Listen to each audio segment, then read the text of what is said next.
What's up, guys? It's your girl Arsharae, and I'm back with another video. This is Love and Hip Hop New York episode. Ooh, I don't even know. It's in the title. Whatever. It's like 6 or 7 or something. But anyways, so I know it's dark, and I apologize, but I once again left my tripod and my lights. I just whatever. Let's get into this. So this episode starts out with Safaree going to Yandy's house, and he's telling her what happened the night of the bachelor party. And Yandy, and he's just like, saying that he felt disrespected. He didn't feel like ERica respected him.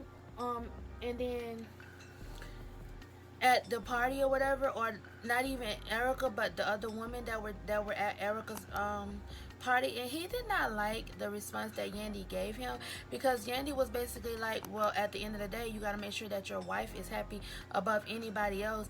And I guess he kind of wanted Yandy to be on his side in this situation, but she wasn't. Like, she just was like, she just told him what it was, and he was upset about that, and he didn't like what she told him. So I'm just like, bro, at the end of the day, she's married, and of course you went to her for advice she's because she's married.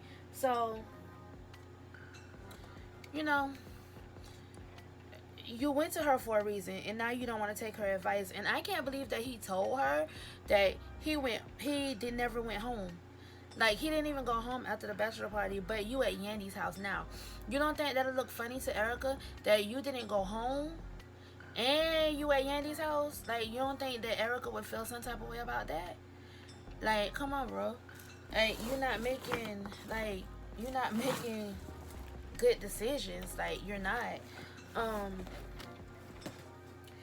So he ends up walking out on Yandy, and bro, the way he slammed Yandy's door, if I was Yandy, I understand he was upset.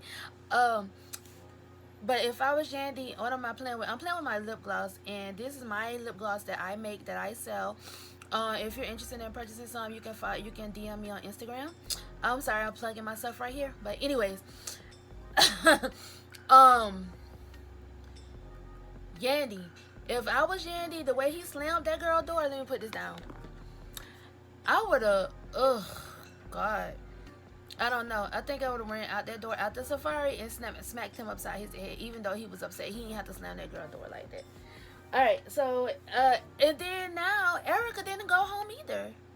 Like, what y'all got going on? Y'all about to be married and neither one of y'all went home. ERica stayed with Remy.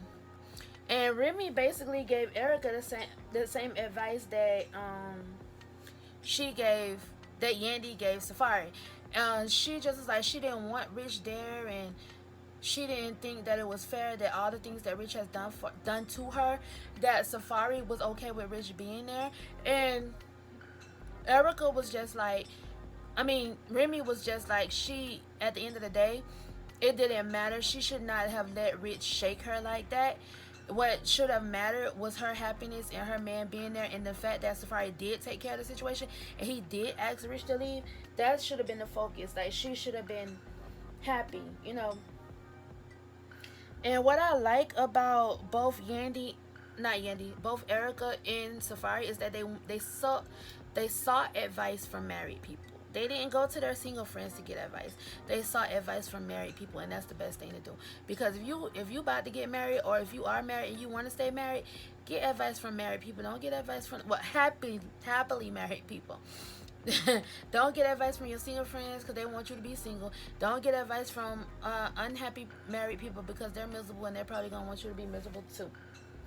Kimbella is home, and she receives a call from Jewels, and they're basically, talking about how things are going with him, and she tells him that she's gonna meet up with Chrissy and Juju, and then she asks him, she's like, well, baby, it's kind of hard without you being here, and I have the kids, so I'm thinking about putting out some of your music.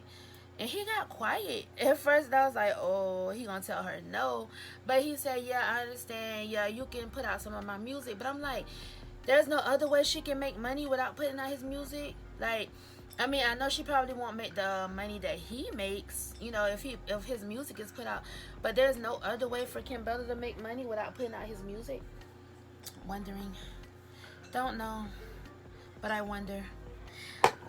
Oh shit.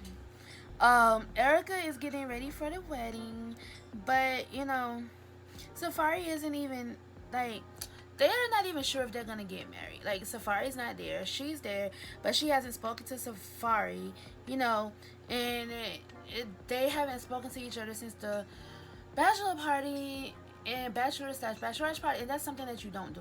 Like when you have a significant other, you don't go to bed mad at them. You don't do that at all because that causes problems. You gotta talk it out and figure it out, and don't go to bed mad because, like the old folks say, what if you don't wake up the next morning or you don't have a chance to fix what is wrong? But anyways, so Tahiri arrives and asks ERica.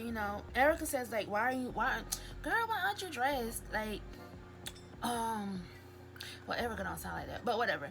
And she was like, well, I didn't know if y'all was getting married. I had to wait to see if y'all was getting married before I got dressed or whatever. And so they just have a little quick conversation, whatever. Then Safaree pulls up to the wedding venue, and he, they have to have their long, drawn out speeches or whatever, and saying how he came to the decision that he wants to marry ERica. She sends his sister in to his room with a rosary with a picture of his uncle on it, and like that was something that was special to Safaree because he really loves his uncle and his uncle died, and so the fact that ERica did that for him was nice. That was sweet. You can tell like they're both nervous about this. I mean, who wouldn't be nervous about getting married? Like they had something called the first look, and I never heard of that before, but you never know with rich folks. But it was so sweet, and Safaree was crying like a baby, and I was like, oh god, he's not gonna get through this wedding without crying, because they haven't even started the wedding yet. Then him crying makes her cry, and he gives her a bracelet with her dad's signature, and her dad has passed away, so the significance of the bracelet is that he gave her the bracelet because it'll be like her dad is walking her down the aisle, and I thought that was sweet. Like, I'm here for Safaree and ERica. I think their love is real. Like, it was questionable at first, but I think they really love each other. Chrissy and Jim are at home, and she is on him about smoking in the house. Jimmy, what you doing out here? What's that smell? Oh, nothing, babe. You think I don't know what that smell is? Why are you smoking in the house? I told you to smoke outside. And that takes me back to the time when he was on I think Instagram, and he was smoking, and he was in the basement. So he thought that she couldn't smell him smoking, and like he's so high that he's talking to the people that's on his live, telling them shh. And I'm like, bro, nobody is saying, like, she can't hear the people that's on live. She can only hear your dumbass. Like, it was so freaking high. It was too funny. But anyways, they're talking, and he started a weed business, and that's the best business for him since all he do is smoke anyway. she she says she wants to set rules, and I think her main rule is him smoking in the house, and he says that if she can set rules, then he can set rules, and the first thing that needs to go is her dusty ass pajamas. And I'm like, why? She's like, but Jimmy, these are comfortable, Jimmy. And he's like, yeah, but they raggedy. Oh no, why? That just was funny to me. And she asked him, does he think that Kim Bella is doing okay with the kids without without Juelz? And he said he doesn't know, but he's been meaning to stop by there, and he's been meaning to talk to Juelz, but he hasn't talked to Juelz yet. And that's what I'm saying. Like, when you go to jail, all your homeboys and stuff, they forget about you. And the only people you really have is your family and your girl and your kids, if you have kids, if you have a girl. All right, so everyone is arriving to the wedding, and Tahiri runs into Joe, and she's not happy about that. She said that she didn't want any drama between them because, of course, Jonathan was saying that ERica was trying to hook up Tahiry and Joe, and it was just this big whole, excuse me, it was just this big old mess where they were arguing and everything. So Yandy showed up to the wedding, which is a surprise. She said she received an invite from ERica herself, so that is the only reason why she came. And she's with Jonathan, and Tahiry says he's the wedding crasher because he's not supposed to be there. He wasn't invited, and he's like, Yandy has a +1, and since her husband is not there, he will be her +1. Then they start going at it. Ugh. Joe, like, they started going back and forth about the whole not sin, ERica trying to hook up Tahiry and Joe's situation, and Joe was like, don't use me as a scapegoat, or don't use me as y'all two arguing. My business is my business. What me and Sin have going on has nothing to do with you. And I agree, and they should not be talking about Joe's business. And he basically told them that they need to mind their own business, and they shouldn't be using he and Sin's situation as an arguing point. And they, even after that, they still going back and forth about the whole situation. Like Jonathan with his low blows and Tahiry, and I just think they both just need to let the shit go and move on. Like, it don't matter. Like, it's not like Joe said, it's not y'all business. Everybody just need to mind their own business and leave it alone. Ciara and Carly are at this wedding. Ciara and Carly are from Love and Hip Hop Atlanta. I'm sure you guys know that. But they can't get in, because there's some issues with the guest list, and the lady told her that they'll get her in after they count how many seats are empty. And then she mad, and she being extra over a drink, saying, I don't drink tonic, I don't drink soda water, I don't drink some stupid shit she said. I was like, really, girl, really? Like, you doing too much. Like, it's not that serious. And that's what Cardi was telling her. Like, you doing too much. The wedding was very pretty. It was very emotional. Safaree was crying like a baby when he saw ERica. Like, the minute he laid eyes on her, he was crying like a baby. And I just don't think that there was a dry eye in that room. And it was just like crazy because Safaree could not even get through his vows without crying. And ERica's vows, I loved her vows. They were very deep, very emotional. And at the end of the day, I think I'm just a sucker for love, and I love love. And that wedding was just so pretty, so beautiful, and them showing their love for each other. Like, I love it. I'm here for it, for all of it. So everyone is saying how happy they are, and I'm trying to figure out, is everybody happy because they're married, or is everybody happy because it's finally over? Like, which one are you happy for? Which one? JoJo and Kim go to meet with Chrissy, and she tells them that she's going to be working on excuse me Jewel's catalog.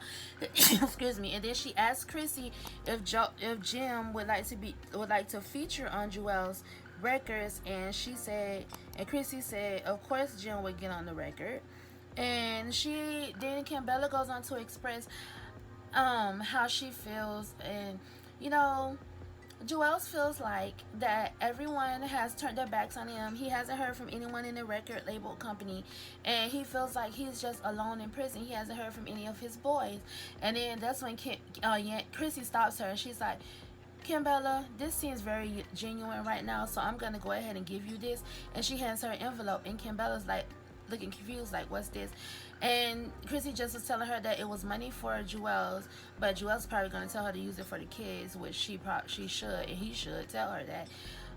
And they just wanted to basically say that they were there for them or whatever, and she shouldn't feel like she's alone in this situation, and Jewels shouldn't feel like he's alone in the situation. So Ciara and Carly ended up missing the wedding. The wedding ceremony, but ERica says it was her fault because there was a lot of things going on with the guest list, but Ciara was late to the wedding, so that's a part of it too. And the ERica and Safaree looking at the wedding reception, they just look so happy, and I'm just so happy for them, and I hope that their marriage lasts forever and ever, and and I just pray nothing but happiness for them. So that was the end of this episode. thank you so much for watching. Remember to like, comment, and subscribe if you have not already done so. And remember, if no one else tells you that they love you, Arsharae loves you. Love you. Bye.